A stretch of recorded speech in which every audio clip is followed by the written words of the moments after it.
Hello friends, welcome to my channel truth of share market. So discuss कर लेते हैं stocks for 8 जून 2023। आज भी आउट ऑफ 5 स्टॉक, 2 स्टॉक ने हमारे सेकंड टारगेट हिट किए, है ना।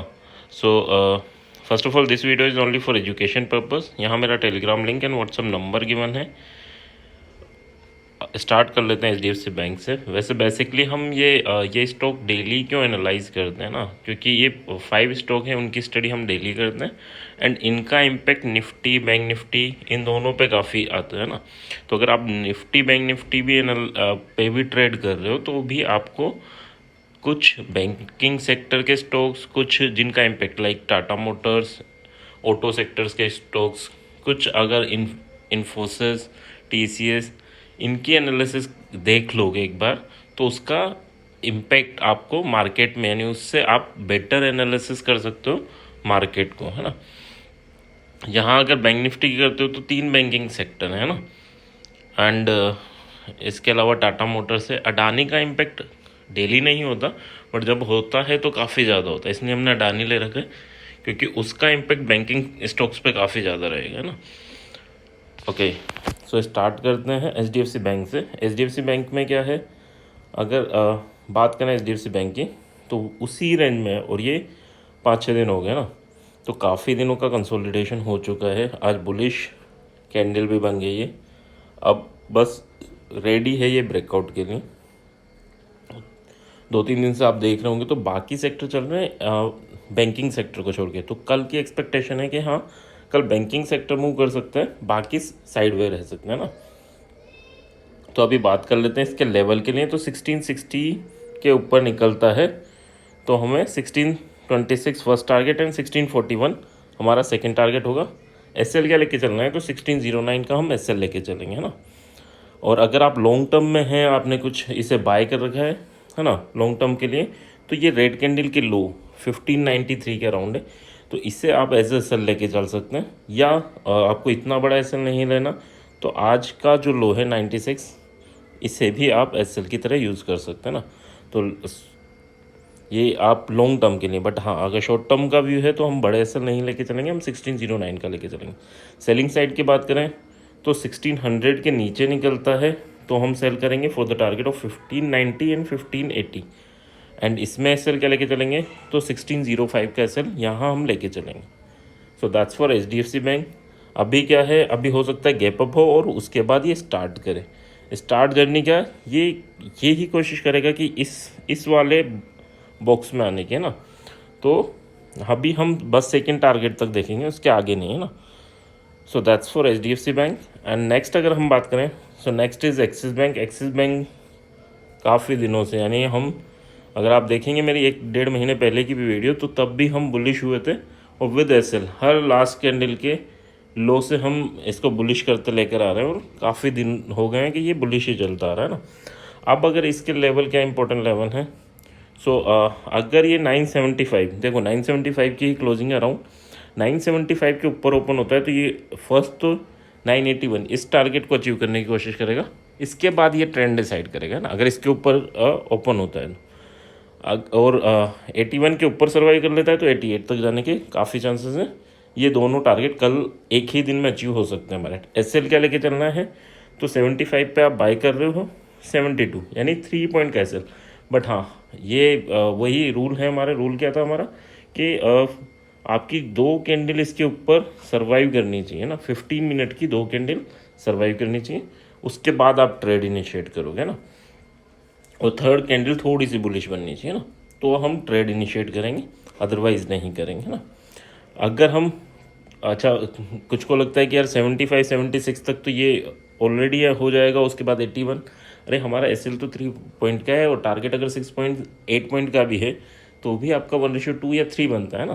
तो इस वे में आप सोच के चला करो ना। ओके, सो नेक्स्ट अगर हम बात करें सेलिंग कब करना है, तो 971 के नीचे, यानी इस कैंडल के हाई के नीचे आता है तो हम सेल कर सकते हैं for the target of 964 first target रहेगा एंड 953 हमारा सेकंड टारगेट रहेगा। सेकंड टारगेट थोड़ा बड़ा रहेगा। अब बात कर लेते हैं इसमें SL क्या लेके चलना है, तो इसमें SL 975 का रहेगा जो आज की क्लोजिंग प्राइस है, ठीक है। तो ये आपके एसएल रहेंगे 3-4 पॉइंट के, एंड टारगेट उसके रेस्पेक्ट में रहेंगे ना। So that's for axis bank. जब तक बुलिश ही है, जब तक ये लास्ट डे की कैंडल की लो को ब्रेक नहीं करता है ना। कंटिन्यू। अब भी इसने लाइफ टाइम हाई जो इसका था, इससे पहले था 970 के ऊपर आज क्लोजिंग दी है। कल का दिन बहुत इंपॉर्टेंट है इसका, है ना। कल का दिन क्यों इंपॉर्टेंट है? क्योंकि आज का ब्रेकआउट हुआ है, कल ये ब्रेकआउट फेक है या नहीं है ये चेक होगा, है ना। तो सेलर्स एग्रेसिवली सेल कर सकते हैं एक्सिस बैंक को, एंड कोशिश कर सकते हैं कि 970 के नीचे वापस क्लोजिंग दें, है ना। सो हो सकता है 1-2 दिन इसी रेंज में कंसोलिडेशन करे, या कंटिन्यू जर्नी कर सकता है, रैली स्टार्ट कर दे ना। तो थोड़ा सा लेके चलना है इसको ध्यान से। नेक्स्ट अगर हम बात कर लेते हैं, so that is our Reliance क्या कर रहा है? रिलायंस ने अपनी एक रेंज का ब्रेकआउट दिया है, और उसी की वजह से आपको निफ्टी में मूवमेंट दिखा है, बैंक निफ्टी में नहीं दिखा। बैंक निफ्टी में रिलायंस इंक्लूड नहीं होता, बैंकिंग सेक्टर होता है। बैंकिंग सेक्टर अभी कंसोलिडेशन जोन में ही है, बट हाँ रिलायंस ने, या अगर हम बात करें इंफ्रा एफएमसीजी सेक्टर, इन्होंने काफ़ी अच्छा किया है ना। तो उसी वजह से देखो रिलायंस 4-5 दिन से इसी रेंज में था, आज ब्रेकआउट दिया। अब अगर हम बात करें क्या है नेक्स्ट लेवल, तो 2506 इसके ऊपर निकलता है तो वंस अगेन यहाँ अचीव करने की कोशिश करें 2530, एंड सेकंड टारगेट 2548। अब ये दोनों टारगेट अचीव क्यों हो सकते हैं? अगर आप इनको देखोगे तो ये हायर हाई बनाता जा रहा है ना। नेक्स्ट हायर हाई अब क्या बनाएगा? 2540 ये बना चुका है। नेक्स्ट अगर हायर हाई की बात करें तो 2548 पे एक रेजिस्टेंस है, पॉसिबिलिटीज़ हैं कि वहाँ तक ये जाएगा, ठीक है। तो ये जो ट्रेंड बना हुआ है हायर हाई हायर लो, ठीक है, तो उसी ट्रेंड के रेस्पेक्ट में हम ये सोच सकते हैं कि हाँ हमें सेकंड टारगेट इजीली अचीव हो सकता है। अब बात कर लें एसएल क्या लेके चलेंगे, तो 2495 का आपका एसएल होगा। 07 के ऊपर आप बाय करेंगे, 30 एंड 48 आपका टारगेट होगा। अब बात कर लेते हैं सेलिंग साइड की, 2485 के नीचे हम सेल करेंगे वापस इसी रेंज में, जिसको ब्रेकआउट करके क्या कभी कभी क्या होता है कि ब्रेकआउट कर दिया, फेक ब्रेकआउट, अगले दिन ही नेक्स्ट कैंडल रेड बन जाती है ना। जैसे अगर आप यहाँ देखेंगे तो ये ब्रेकआउट हुआ, नेक्स्ट कैंडल रेड बन गई, है ना। तो इस वे में भी हो सकता है। तो अगर वापस इसके नीचे आए तो आपको आप सेल कर सकते हैं for the target of 2464, and second target होगा हमारा 2450, ठीक है। ये दो टारगेट होंगे। एसएल क्या लेके चलेंगे? 2495, यहाँ पर भी एसएल आप लेके चलेंगे, ठीक है। अराउंड 10 पॉइंट का एसएल है, एंड टारगेट आपके अगर 7 to 30 देखें तो हम टारगेट हमारा होता है 23 पॉइंट्स, ठीक है। तो 10 पॉइंट 12 पॉइंट का एसएल एंड 23, ठीक है। तो ये 1:2 आपका बन रहा है रिस्क टू रिवॉर्ड, ठीक है। अभी क्या है सिनेरियो, अभी अगर लॉन्ग टर्म में हम देखें तो आप इस कैंडल के लो को एसएल लेके इसको अपवर्ड डायरेक्शन में या बाइंग साइड ट्रेल कर सकते हैं, ठीक है। नेक्स्ट अगर हम बात करें सो दैट इज़ एसबीआई। अब एसबीआई में क्या है, एसबीआई की बात करें तो एसबीआई काफ़ी दिनों से कंसोलिडेशन कर रहा है, जैसे रिलायंस कर रहा था वैसे ही एसबीआई कर रहा है।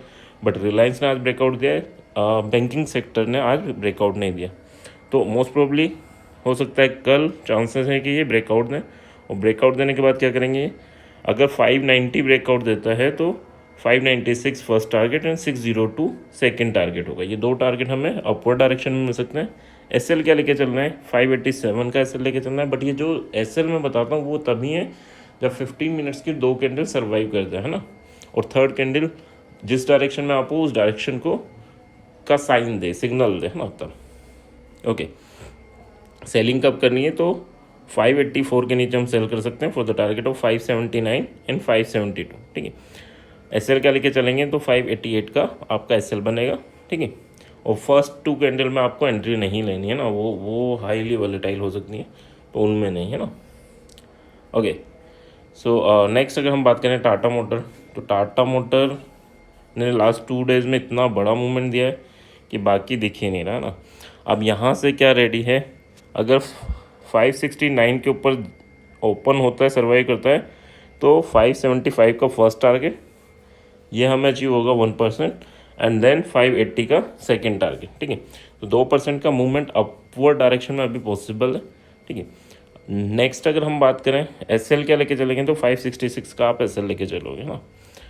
अगर 566 के नीचे ओपन होता है, यहाँ रेजिस्टेंस फेस करता है, तो आपका first target 559 and second target 553 होगा।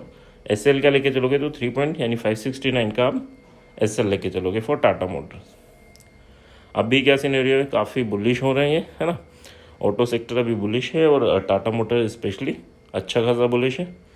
तो लॉन्ग जर्नी के हिसाब से बात करें तो 550 के एसएल के साथ आप इसे ट्रेल कर सकते हैं। अगर आपके पास काफ़ी क्वांटिटीज़ हैं तो 550 के एसएल के साथ आप ट्रेल कर सकते हैं ना। नेक्स्ट अगर हम बात करें so that is Adani enterprises.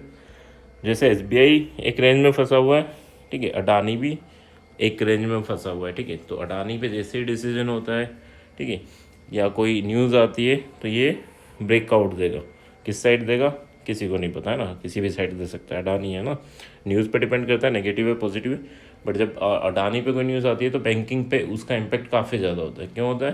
क्योंकि डेप्ट काफ़ी ज़्यादा है ना। तो जब तक ये कंसोलिडेशन कर रहा है बैंकिंग सेक्टर फ्री है to move in upward direction में, है ना। अभी फ्री है, छोटे छोटे मूवमेंट बैंकिंग सेक्टर देता रहेगा, है ना। बट जैसे अगर इसमें कोई बड़े हलचल होगी तो उसका इम्पैक्ट बैंकिंग सेक्टर पे आपको देखने को मिलेगा, ठीक है। अगर ये साइड वे हो गया तो बैंकिंग सेक्टर अपना मूवमेंट देगा, यानी फिर वो अगर जो जैसे किसी भी लेवल को क्रॉस करते तो उस हिसाब से वो अपने मूवमेंट देंगे। बट इसका जब बड़े मूवमेंट होंगे तो उनका इम्पैक्ट ज़रूर बैंकिंग सेक्टर पे पड़ेगा, पॉजिटिव भी नेगेटिव में, ठीक है। लेवल क्या है तो 2475 इसके ऊपर जाता है तो बाई करेंगे, ठीक है। 2540 एंड 2600 और 2427 के नीचे आता है तो सेल करेंगे। तब तक नहीं आता तब तक अवॉइड करेंगे, है ना। 2390 first target and 2350 second target होगा। एसएल क्या लेके चलना है तो बाइंग के लिए 2460, सेलिंग के लिए 2450, ठीक है। और जब तक इस रेंज में है अवॉइड करना। जैसे ही ये क्रॉस करता है किसी भी लेवल को तो उस कैंडल का लो आपका एसएल होना चाहिए, और नेक्स्ट कैंडल मान लो यहाँ बन जाती है तो उस कैंडल का लो आपका एसएल हो जाना चाहिए, है ना। ग्रीन कैंडल बनती है, इसमें यह है कि हाँ आपको एंटर करना है बट आपका एसएल शिफ्ट कर लेना है, ताकि अगर मूवमेंट फेक हो तो ये काफ़ी तेज़ी से डाउनवर्ड, अगर अपवर्ड मूव ब्रेकआउट दिया और यानी ऑपरेटर थोड़ा सा भी गेम हो गया तो ये डाउनवर्ड मूवमेंट भी उतना ही फास्ट देगा, ठीक है। तो आपको एसएल अपना शिफ्ट कर ट्रेल करते चलना है for Adani enterprises. I hope यहाँ तक क्लियर होगा। अगर क्लियर है तो please like share subscribe and also comment, है ना। कमेंट में आप सजेशन दे सकते हैं कि हाँ ये स्टॉक्स को ऐड करें और इनको यहाँ स्टडी से हटा दें, है ना। So thank you.